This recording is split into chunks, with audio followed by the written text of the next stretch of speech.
अस्सलामुअलैकुम। Sports world में आपको वेलकम कहते हैं। मैं हूं हिफ्सा इम्तियाज़ और आगाज़ में यकीनन सबसे पहले बात होगी स्पेन फीफा वर्ल्ड कप 2026 का नया चैंपियन बन गया है और फाइनल में दिफाई चैंपियन अर्जेंटाइन को बेबस कर दिया है। ट्रॉफी के अलावा $50 मिलियन का भारी इनाम भी उन्होंने वसूल किया है, जबकि दोनों टीम्स के जो खिलाड़ी हैं वो मैच के एंड पर हाथापाई पर उतर आए थे। अर्जेंटाइन के खिलाड़ी आपे से बाहर हो गए और 4 में से 3 बड़े अवार्ड स्पेन के खिलाड़ियों को मिल गए हैं, जबकि अगर हम फ्रेंच प्लेयर एम्बापे की बात करें जिन्होंने सबसे ज़्यादा 10 गोल करके गोल्डन बूट अवार्ड जीत लिया है। इसके साथ साथ 104 मैचेस के तवील इवेंट में कई तनाज़ात सामने आए हैं, कई कंट्रोवर्सीज हमने देखी, कई तरह की मुश्किलात हुई, लेकिन अब ये जाते जाते कई सुपरस्टार्स को भी ले गया है। इस पर भी हम बात करेंगे। इसके साथ साथ थोड़ा हम क्रिकेट का रुख करते हैं। पाकिस्तान और वेस्ट इंडीज़ के दरमियान पहला टेस्ट 25 जुलाई से खेला जाएगा। 4 रोज़ा मैच में पाकिस्तानी टीम की प्रैक्टिस जारी है और भारतीय टीम इंग्लैंड के खिलाफ T20 के बाद अब वनडे सीरीज़ भी हार गई है। और पाकिस्तान विमेन टीम की बात करें जो कि श्रीलंका के लिए रवाना हो चुकी हैं। So these were the headlines. इन पर डिस्कशन के लिए मेरे साथ मौजूद है जाहिद मकसूद साहब, मोहम्मद यूसुफ अंजुम और इसके साथ साथ आज हमारा साथ दे रहे हैं साबिक इंटरनेशनल फुटबॉलर हैं, कोच है नासिर इस्माइल साहब। बहुत शुक्रिया नासिर इस्माइल साहब आपके वक्त का। उम्मीद करती हूँ आप खैरियत से होंगे। नासिर इस्माइल साहब से भी हम उन्हें स्पोर्ट्स वर्ल्ड में जो है वो शामिल करते हैं, उनसे रब्ता बहाल करते हैं और उनसे डिस्कशन करते हैं, लेकिन सबसे पहले मैं जाहिद साहब आपकी जानिब आना चाहती हूँ। स्पेन हमारे सामने वर्ल्ड चैंपियन के तौर पर सामने आ गया है। एक यंग टीम थी और हमने देखा उन्होंने अर्जेंटाइन को किस तरह से आउट क्लास कर दिया। हमें बिल्कुल बेबस नजर आई। वन साइडेड मैच था। पोजीशन मैच का 90% जो है वो स्पेन के पास रहा। तो कल आपको क्या लगता है, हम एक्सपेक्ट कर रहे थे स्पेन से इसी तरह की परफॉर्मेंस या हमने अर्जेंटाइन से इस तरह की जो बेबसी है वो एक्सपेक्ट नहीं की थी? देखिए हिफ्सा, जब भी कोई मेगा इवेंट होता है, वो क्रिकेट का हो, फुटबॉल का हो, आपको याद होगा कि शुरू में ही प्रेडिक्शंस का एक सिलसिला शुरू हो जाता है और जानवरों से लेके परिंदों से लेके हर कोई इसकी प्रेडिक्शन कर रहा होता। और जब ये इवेंट स्टार्ट हुआ था तो स्पेन के बारे में भी एक प्रेडिक्शन आई थी। उसके बाद जितनी भी आई तमाम तर गलत साबित हुई। स्पेन की टीम ने बहुत ही उम्दा खेल पेश किया, स्लोली अपना स्टार्ट किया। केप वर्डे से गालिबन इनका पहला मैच जो है वो एक ड्रा भी बराबर भी हुआ था और इसके बाद जैसा आपने खुद कहा कि सिर्फ एक गोल जो है इनके ख़िलाफ़ हो सका है। डिफेंस बहुत अच्छा था, गोलकीपर बहुत ही अच्छा खेले जिनको जो है बेस्ट जो है वो ग्लव्स अवार्ड भी मिला है बेस्ट गोलकीपर का। और स्पेन ने कल का जो मैच है, अगर कल के मैच की ही सिर्फ जिक्र किया जाए तो इससे पहले क्योंकि फ्रांस को शिकस्त दी स्पेन ने और अब उन्होंने अर्जेंटाइन जैसी डिफेंडिंग चैंपियन को, तो दोनों मैचों में अगर देखा जाए तो जो स्टार खिलाड़ी थे उनको इतना अच्छा मार्क किया उन्होंने। पहले उन्होंने जो है एम्बापे को चलने नहीं दिया और कल ऐसे लग रहा था कि मैसी भी मैदान में मौजूद नहीं है। बहुत अच्छी मार्किंग की, बहुत अच्छी पासेस की, ज़्यादातर गेम अपने पास रखी, ब्लॉक बहुत अच्छा किया और एक मौके पे तो लग ही नहीं रहा था। देखें ज़रा कैसे हो सकता है कि ज़ीरो जो है शॉट टारगेट हो अर्जेंटाइन जैसी टीम की। मुकम्मल तौर पर स्पेन की गिरफ्त मजबूत थी और फिर जाहिर है पेनल्टी पर बात नहीं गई और एक गोल इजाफी इंजरीज टाइम में एक गोल करके स्पेन जीत गई। तो ओवरऑल अगर देखा जाए तो पाकिस्तान के ज़्यादातर जो है लोगों की हमदर्दियाँ भी स्पेन के साथ थी।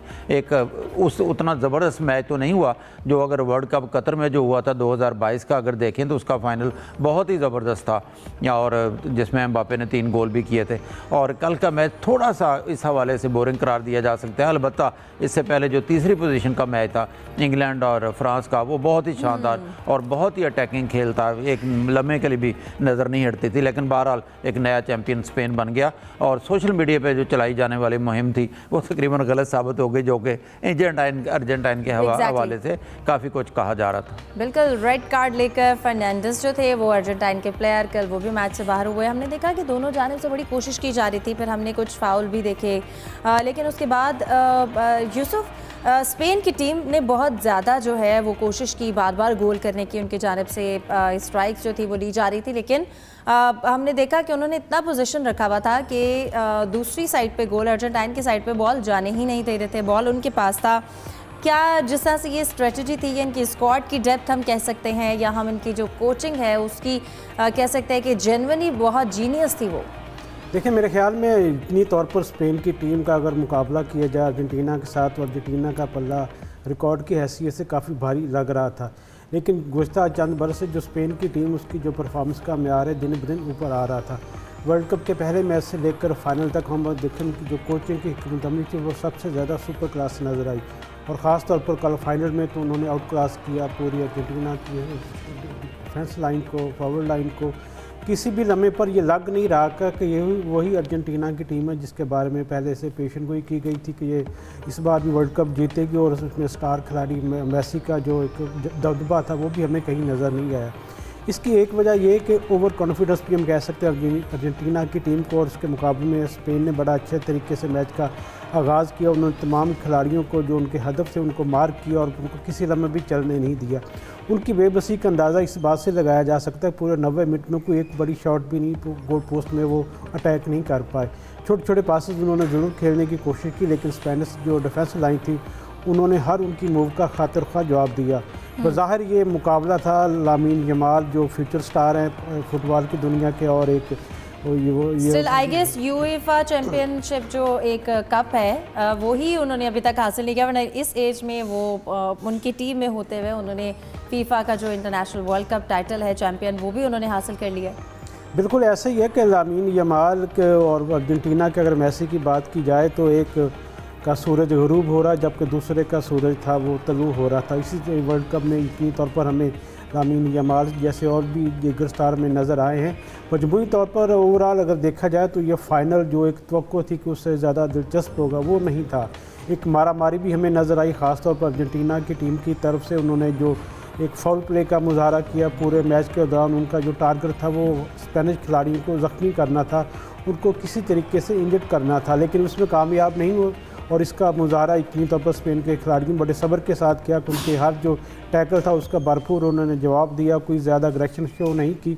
और यही वजह मेरे ख्याल में स्पेन की टीम की कामयाबी की वजह भी बनी है कि उनका जो सब्र था उनके काम आया, अच्छी हिकमत अमली उनके काम आई, और अर्जेंटीना जैसी टीम को उन्होंने बेबस किए रखा पूरे मैच के दौरान। और ओवरऑल जो स्कोर थी यकीनी तौर पर ग्राउंड में तो अर्जेंटीना की टीम के साथ ही, लेकिन अगर अब पूरी दुनिया में देखा जाए तो पाकिस्तान समेत ज़्यादातर जो फैंस थे वो स्पेन की टीम को फाते देखना चाहते थे। बिल्कुल, स्पेन ने कल बार बार मैच में कोशिश भी की है, 2 ऑफसाइड जो थे वो गोल भी हुए। एक जाहिद साहब जैसे आपने भी अर्जेंटाइन की कंट्रोवर्सी के हवाले से बात की, वो जो एक गोल था जो कर लिया लोग परेशान हुए, और उसी वक्त ट्विटर के ऊपर फ़ौरन से बातें शुरू हो गई कि देखिए अर्जेंटाइन की वजह से ये जो गोल है वो डिसल आउट कर दिया गया है और ये गोल नहीं दिया। इस डिसीजन पर भी हम आते हैं, हमें नासिर इस्माइल साहब ने भी दोबारा से ज्वाइन कर लिया है। नासिर साहब, सबसे पहले कहिएगा, कल जिस तरह से स्पेन ने परफॉर्म किया है, कल फाइनल में बिल्कुल आउट क्लास कर दिया अर्जेंटाइन को, ये हमें जो 2026 का स्पेन है, 2010 का जो स्पेन था उसने सबसे ज़्यादा कम गोल करने वाला चैंपियन बना था, और अब 2026 में एक गोल कंसीड करके उन्होंने अपनी टोटल एक चेंज परफॉर्मेंस दिखाई है। बिस्मिल्लाहिर्रहमानिर्रहीम, और तमाम जितने भी लोग हैं यहाँ पे सबको मेरा सलाम। देखिए, बीइंग अ कोच मैं आपको कुछ अपनी चीजें इस तरीके से समझाऊंगा कि जिस टाइम मैच स्टार्ट हुआ है तो कोच ने स्पेन के बिल्कुल एक क्लियर मैसेज था कि as you played against France you will play the same attitude, ठीक है। और सबसे बड़ी जो अर्जेंटाइन के लिए जो नेगेटिव बात साबित हुई वो मेसी का अपनी जगह से प्लेस से हट के दूसरी जगह खेलना था, क्योंकि जब फॉर्मेशन के ऊपर आप खेलते हैं में मेसी हमेशा राइट विंग से अपने आप को खेला रहे थे, और वो राइट विंग से ही अपने आप को इफेक्टिव शो कर रहे थे, और वहीं से ही उन्होंने गोल भी किए, असिस्ट भी किए। कल उन्होंने पहली दफा पूरे वर्ल्ड कप में ये हुआ कि उन्होंने अपनी पोजीशन चेंज की। वो जो 2 स्ट्राइकर्स होते हैं 4-4-2 में, एक राइट साइड का स्ट्राइकर होता है, एक लेफ्ट साइड का, तो उन्होंने अपने आप को राइट से हटा के लेफ्ट स्ट्राइकर पे लाया, और उनको ये पता था कि जो लेफ्ट फुलबैक थे स्पेन के वो इतने स्ट्रॉन्गर थे कि उनको रोकना निस्पावेबल था। वो ये लग ही नहीं रहा था कि वो फुलबैक है, वो स्ट्राइकर लग रहे थे, हर वक्त ऊपर मौजूद होते थे। तो इसलिए मेसी का जो जगह चेंज करना था वो अर्जेंटीना के लिए सबसे पहले तो एक नेगेटिव साइन साबित हुआ। उनको पोजीशन उन्होंने चेंज की क्योंकि उनको महसूस हो गया था कि मेरे सामने जो ओपोनेंट है वो बहुत स्ट्रॉन्गर है और मैं इससे एग्जीक्यूट नहीं कर सकूंगा। साथ ही साथ इस पूरे वर्ल्ड कप में जिस टीम ने भी अपना बॉल पोजीशन पहले हाफ में स्ट्रॉन्ग रखा है वो टीम ने डोमिनेट किया, और वही मैच इस पूरे वर्ल्ड कप के अंदर वो तमाम टीमें जीती हैं, ठीक है। तो जिस तरीके से स्पेन क्या की उनकी स्ट्रेटेजी थी हाई बॉल स्नैचिंग, उन्होंने देखा अपना रेशियो जो बॉल स्नैचिंग का था उसको भी कम किया। पहले मैचों में उनका जो रेशियो था वो 14 सेकंड, 15 सेकंड, 16 सेकंड था, और ये बड़ी ही उनके लिए पॉजिटिव साइन था कि फाइनल में उनका जो बॉल छीनने का जो रेशियो था वो 10 सेकंड था। तो रिमार्केबल फुटबॉल उन्होंने खेला, एक्सीलेंट फुटबॉल खेला। और हर शोबे में देखिए गोलकीपर उनके इतने आउट क्लास खेले क्योंकि वो आके अपने एरिया से 18 यार्ड के बॉक्स से ज्यादा गोलकीपर बाहर नहीं निकलते, लेकिन वो 36 यार्ड के अंदर आके इतने कंफर्टेबल होते थे कि ये महसूस ही नहीं होता था कि ये गोलकीपर है या लास्ट डिफेंडर है। तो एज ए लास्ट हम उसको कहते हैं स्वीपर प्ले खेलने के लिए। तो ऐसे लग रहा था कि ये स्वीपर प्ले कर रहा है और ये प्लेइंग टीम का फील्ड का हिस्सा है, अंदर गोलकीपर महसूस नहीं हो रहे थे। तो बड़ा ही शानदार स्पेन ने मुजाहरा किया। और साथ ही साथ एक बात और बताऊं कि पहले अर्जेंटीना खेल रही थी 14 प्लेयरों के साथ, कल उन्होंने खेला पहले आपने 10 प्लेयरों के साथ और 11 प्लेयरों के साथ, बाद में खेला 10 प्लेयरों के साथ। तो जब उनको एक आउटराइट सपोर्ट नहीं मिली है रेफरीज की, VAR की, तो कल वो बिल्कुल हेल्पलेस नजर आए। और आप देखें कि जिस टाइम इन्फेंटिनो के पास वहां आए ट्रॉफी लेने, तो उनके साथ कोई गर्मजोशी वाला माहौल नहीं था मेसी के साथ। तो जब आप किसी के कंधों के ऊपर यहाँ तक पहुंचते हैं तो फिर इस किस्म की आपको जो है वो लूजिंग मिलती ही मिलती है। नासिर इस्माइल साहब, इसके साथ साथ अगर हम स्पेन के अवार्ड्स की बात करें, 4 में से 3 बड़े जो अवार्ड्स हैं वो स्पेन को मिले हैं। आप समझते हैं कि ये स्क्वाड ने जो ओवरऑल सुपीरियरिटी जो है वो हमें दिखाता है, उनकी स्क्वाड की इस वक्त जो डेप्थ है वो कितनी वाज़ेह तौर पर नज़र आती है? देखिए बिल्कुल, मैं देखिए जहाँ तक हम अर्जेंटीना की परफॉर्मेंस की, अर्जेंटीना की ओवरऑल टीम की बात करते हैं, लेकिन हम मेसी को डिस्कार्ड नहीं कर सकते। मेसी जो है वो एक लेजेंड खिलाड़ी है और एक ऐसा प्लेयर है कि जिसने दुनिया में बड़ा इम्पैक्ट डाला है। और मैं समझता हूँ कि यहाँ उसके साथ थोड़ी सी ज्यादती है, जहाँ उनकी नेगेटिव बातों को करते हैं, जो उनके नेगेटिव काम थे, वहाँ मेसी को हमें पॉजिटिवली देखना चाहिए कि 39 की एज में आके उसने 8 गोल स्कोर भी किए, 8 असिस्ट भी किए और टीम को जिस तरीके से लेके वो फाइनल तक आए। मैं समझता हूँ कि जो प्लेयर ऑफ द टूर्नामेंट का अवार्ड था उससे मेसी को महरूम नहीं करना चाहिए था। और वो अवार्ड एटलीस्ट मेसी को, अगर उसका ये आखिरी वर्ल्ड कप था तो उसमें इस अवार्ड से उसको नवाजना चाहिए। सही।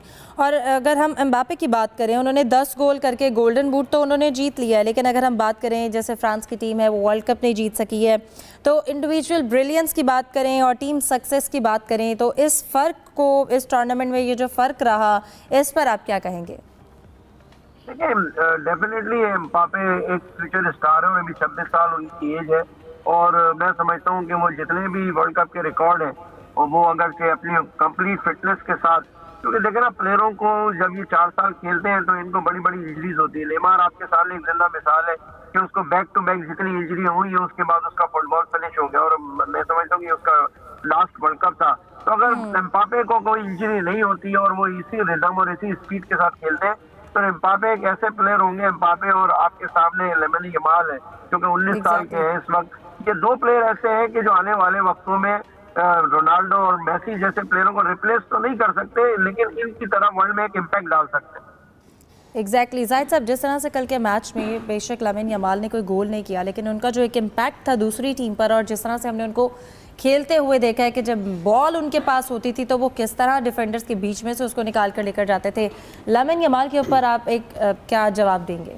देखें हिफ्ज़ा, ये तो एक बड़ी ही अचंभे की बात थी, जैसा मेसी ने खुद हैरत का इज़हार किया था कि 20 साल पहले जिस बच्चे को नहला रहे थे एक चैरिटी के प्रोग्राम में, आज वो उनके मद्दे मुकाबल था। फिर आपको याद होगा, यहाँ ये भी जिक्र करना चाहूँगा कि स्पेन से हम लोगों की, ज़्यादातर पाकिस्तानियों की या दुनिया में हमदर्दी की कई वजूहत थी। एक तो इसराइली वज़ीर-ए-आज़म ने खुल के हमायत का ऐलान कर दिया, एक किस्म का उन्होंने मैसेज भी किया अर्जेंटाइन के सरबराह को, हम चाहते हैं कि अर्जेंटाइन जो है फीफा वर्ल्ड कप जीते। फिर आपको याद होगा लामिन यमाल जो है एक बहुत अच्छे उभरते हुए खिलाड़ी भी हैं और ना सिर्फ ये बल्कि मुसलमान भी हैं और दुआएं भी मांग रहे थे, माँ के साथ नमाज भी बैठ के पढ़ रहे थे। और फिर ओवरऑल देखा जाए तो एक फ़लस्तीन के मसले पे, ईरान के मसले पे स्पेन ने खुल के साथ दिया और फिर डोनाल्ड ट्रंप भी उनके ख़िलाफ़ बयान दे चुके थे और फिर ओवरऑल खेली भी बहुत अच्छी। तो यमाल यकीनी तौर पर, जैसे नासिर साहब बता रहे हैं, फ्यूचर के सुपरस्टार होंगे यकीनी तौर पर। अभी उनकी एज बिल्कुल 19 साल है। फिटनेस मसाइल अगर नहीं होते किसी प्लेयर को, जैसे उन्होंने नेमार का भी जिक्र किया, नेमार भी आपको याद होगा हाईएस्ट गोल स्कोरर हैं ब्राज़ील की तरफ से, बहुत ही उम्दा खिलाड़ी हैं, लेकिन उनको हमेशा इंजरीज मसाइल रहे। ये वर्ल्ड कप के भी पूरे मैचेस नहीं खेल सके। अगर इंजरी मसाइल नहीं होते, और फिर यहाँ अगर यामीन जमाल का जिक्र आया तो उनके छोटे भाई का भी जिक्र करना चाहिए, जिसको केन भी कहते हैं या किन भी कहते हैं वो भी बड़े पॉपुलर हो गए, क्योंकि ज़ाहिर है अपने वालिदैन का बड़ा ख्याल रखते हैं, खुसूसन वालदा का, बच्चे का। और ये इस हवाले से कहना चाहिए स्पेन के हवाले से एक बहुत ही अच्छा टूर्नामेंट गया है, और इसकी वजह से जमाल जो है स्टार से एक सुपर स्टार के रूप में भी सामने आ रहे हैं। सही। और यूसुफ, जिस तरह से बड़ी अच्छी अच्छी चीज़ें हमने डिस्कस की, लेकिन हमने देखा कि इसके बाद जो दोनों टीम्स के प्लेयर हैं उन्होंने जिस तरह से हाथापाई की है, ये एक नेचुरल रिएक्शन है या फिर स्पोर्ट्समैन स्पिरिट जो है वो हमें नज़र नहीं आई है, स्पोर्ट्समैनशिप दोनों टीम्स की तरफ से? क्योंकि मैच के दौरान भी बार बार फाउल हो रहे थे, रेड कार्ड भी देना पड़ा। और ओवरऑल वैसे तो इस वर्ल्ड कप में अगर हम नज़र डालें तो बहुत सारे ऐसे मुतनाज़ी जो हैं वो फैसले हमारे सामने आते रहे, लेकिन कल के मैच के हवाले से अगर हम बात करें तो जिस तरह से खिलाड़ी जो लड़ रहे थे, ये एक नाखुशगवार वाक़या था। देखें, फेयर प्ले एक नाम है जिसमें आप दूसरे की रिस्पेक्ट करते हैं, हारने के बावजूद दूसरों को गले लगाते हैं। कल बिल्कुल इसके बरक्स नज़र आया अर्जेंटीना की तरफ से। मैच के दौरान भी वो अपना स्पेनिश खिलाड़ियों के साथ उलझते रहे और उसके मैच के बाद भी तो हाथापाई तक नौबत चली गई थी। मेरे ख्याल में ये बहुत ही बदकिस्मती की बात है कि जो एक रोल मॉडल हमारे स्टार्स हैं उनका इस तरह बिहेव करना, पूरा दुनिया ने देखा कि वो किस तरह ग्राउंड में रिएक्ट करते रहे हैं। तो यकीनी तौर पर फीफा को इस तरफ कोई तवज्जो देनी चाहिए। उनकी जो डिसिप्लिनरी कमेटी है फीफा वर्ल्ड कप फुटबॉल के हवाले से, वो ज़रूर इस पर कोई एक्शन लेगी। माजी में भी ऐसे वाक़यात हुए हैं जिसके बाद अब मैच ख़त्म होने के बाद भी फीफा ने एक्शन लिया है। तो मेरे ख्याल में अब फीफा को जो कमेटी उसको भी चाहिए कि अर्जेंटीना के खिलाड़ियों की बाज़पोश करे कि खेल की रूह को उन्होंने क्यों मुतासर किया, पूरी साख इसकी ख़राब हुई फुटबॉल की। और जाते जाते जैसा कि आपने कहा कि पूरे वर्ल्ड कप में इस तरह के तनाज़ा आता है, जो आखिरी जो ये वाक़या था इसने तो पूरा एक दाग लगा दिया पूरे फुटबॉल की फर्टर्निटी पे। उसके जिस तरह के ये मैचेस हुए हैं और जिस तरह इसको ट्रीट किया गया, फुटबॉल की जो आलमी बॉडी है फीफा, उसको सारी चीज़ों को देखना पड़ेगा कि आइंदा इस तरह के वाक़यात ना हो, फुटबॉल को उसकी असल रूह के मुताबिक ही खेला जाए, किसी को कोई शिकायत ना हो, प्यार मोहब्बत को नाम दोस्ती, ये जो स्पोर्ट्स के एक रवायत है उसको बरकरार रखे जाने की ज़रूरत है। बिल्कुल ऐसा ही है। और जहाँ पर ये अगर हम बात करें इस तवील इवेंट की, 104 मैचेस हुए इस इवेंट में, उसके बाद इसको रैप अप किया जाए और कई स्टार्स की अगर हम बात करें, जैसे रोनाल्डो की बात करें, मेसी की बात करें, नेमार की बात करें, कहा जा रहा है उनका ये एक लास्ट वर्ल्ड कप था। तो इस हवाले से भी ये जो वर्ल्ड कप है ये याद रखा जाएगा। डिस्कशन को हम जारी रखते हैं एक ब्रेक के बाद। Stay with us. Welcome back. Yusuf, अगर हम बात करें पाकिस्तान और इस वक्त जो वेस्ट इंडीज़ टूर के हवाले से हम बात कर रहे हैं, 4 रोज़ा प्रैक्टिस जो मैच है और उसके बाद 25 जुलाई से टेस्ट मैच स्टार्ट होगा, आप इस हवाले से क्या कहेंगे? सबसे पहले जो हमारा ये इस वक्त वार्म अप सेशन या प्रैक्टिस सेशन चल रहा है, कितना बेहतर लग रहा है आपको? देखिए वैसे इस वक्त 137 ओवर का खेल मुकम्मल हो चुका है। 2 दिन के खेल में कुछ में बारिश की वजह से कुछ मुतासर भी खेल हुआ। और अच्छी बात यह है कि बाबर आजम ने सेंचुरी स्कोर करने में कामयाब रही। उसके साथ साथ जान वैद जो नौजवान टैलेंटेड हमारे खिलाड़ी हैं उन्होंने भी सेंचुरी स्कोर किया है। मोहम्मद रिजवान ने 42 रन किए हैं। इसका शान मसूद ने 72 रन की नींद खेली है। अब्दुल्ला फजल ने 50 रन किए हैं। तो मेरे ख्याल में एक अच्छी प्रैक्टिस पाकिस्तानी बैटर्स को मिल चुकी है। और क्योंकि आपको पता है कि टेस्ट सीरीज़ हमेशा ही वेस्ट इंडीज़ के साथ ज़मीन पर ज़रा मुश्किल होती है पाकिस्तान के लिए। तो अब जिस तरह की बैटिंग फॉर्म हमारी अच्छी है, उम्मीद कर सकते हैं कि जो हमारे बॉलर्स हैं उनको भी अच्छी ट्रेनिंग का मौका मिलेगा और यहाँ की जो कंडीशन से मुकम्मल तौर पर आहंग होने की उनको मदद मिलेगी। तो उससे एक अच्छी सीरीज़ खेलने के लिए पाकिस्तान के पास एक अच्छा चांस मौजूद होगा। क्योंकि अक्सर आपने देखा कि टेस्ट मैचेस में पाकिस्तान की बैटिंग लाइन इतनी ज़्यादा रन्स नहीं करती, जिसकी वजह से प्रेशर आता था बॉलिंग लाइन पर। अब चूँकि पाकिस्तान के बैटर्स ने अच्छी खासी प्रैक्टिस कर ली है यहाँ की कंडीशन में, तो मेरे ख्याल में एक अच्छा मुकाबला हमें देखने को मिल सकता है टेस्ट मैच में। सही। इसके साथ साथ यूसुफ, पहला टेस्ट जो है वो 25 से स्टार्ट हो रहा है। आपको क्या लगता है अभी हमारा इस वक्त इस प्रैक्टिस को देखते हुए हमें कितनी उम्मीदें जो हैं वो जो टेस्ट हमारा स्टार्ट होगा उससे रखनी चाहिए, और कंडीशन से पाकिस्तान कितना बेहतर फ़ायदा उठा सकता है? देखिए इस वक्त हम ICC टेस्ट रैंकिंग में सबसे आखिरी नंबर पर हैं, तो इससे हम नीचे तो बिल्कुल नहीं जा सकते। अगर अच्छी परफॉर्म ना भी करेंगे तो पाकिस्तान के पास एक अच्छा मौका है कि यहाँ पर, क्योंकि प्री सीज़न कैम्प में भी इन्होंने ट्रेनिंग की है, जहाँ पर इनकी फिटनेस को बेहतर करने की कोशिश की गई है, स्किल पर काफ़ी काम किया गया। वहाँ पर अब 4 रोज़ा मैचेस में इनकी अच्छी परफॉर्मेंस अभी तक सामने आई है। तो मेरे ख्याल में इससे मोराल बूस्टिंग होगा पाकिस्तान के लिए। और पहला टेस्ट मैच यकीनी तौर पर एक अहम मैच होता है किसी भी सीरीज़ के हवाले से।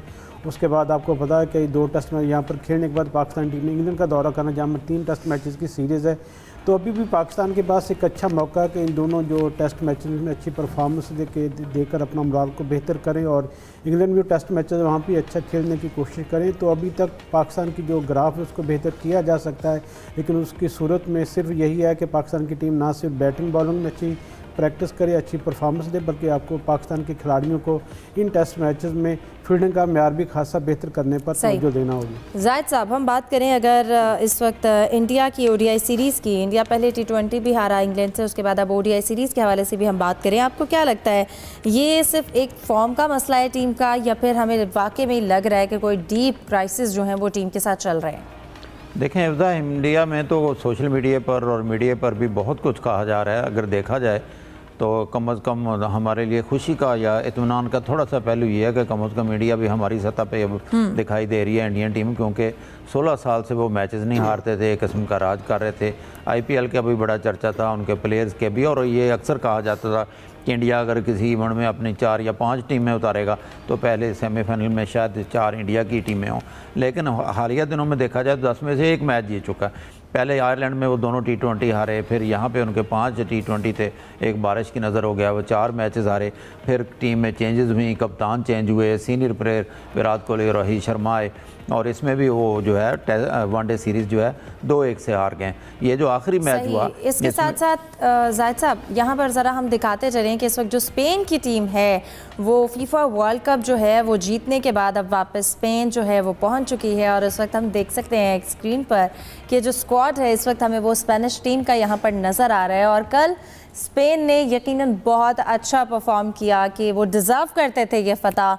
उन्होंने जिस तरह से पूरे थ्रू आउट मैच में जिस तरह से परफॉर्म किया, और उन्होंने बहुत ज़्यादा दफ़ा कोशिश की, अटैकिंग उन्होंने जो है वो खेल खेला। लेकिन इसके अलावा अगर हम बात करें, उन्होंने एक्स्ट्रा टाइम में जाकर 106 मिनट पे जो है वो टॉरेस ने जो है वो गोल किया, और अब शानदार फतह के बाद इस वक्त जो स्पेन की टीम है वो वापस स्पेन पहुंच चुकी है। यकीनन कल जब स्पेन जो थी वो चैम्पियन बनी फुटबॉल वर्ल्ड कप की, तो उसके बाद बार्सिलोना की बात की जाए, मैड्रिड की बात की जाए, वहां पर एक शानदार आतिशबाजी हुई, लोगों ने जश्न मनाया।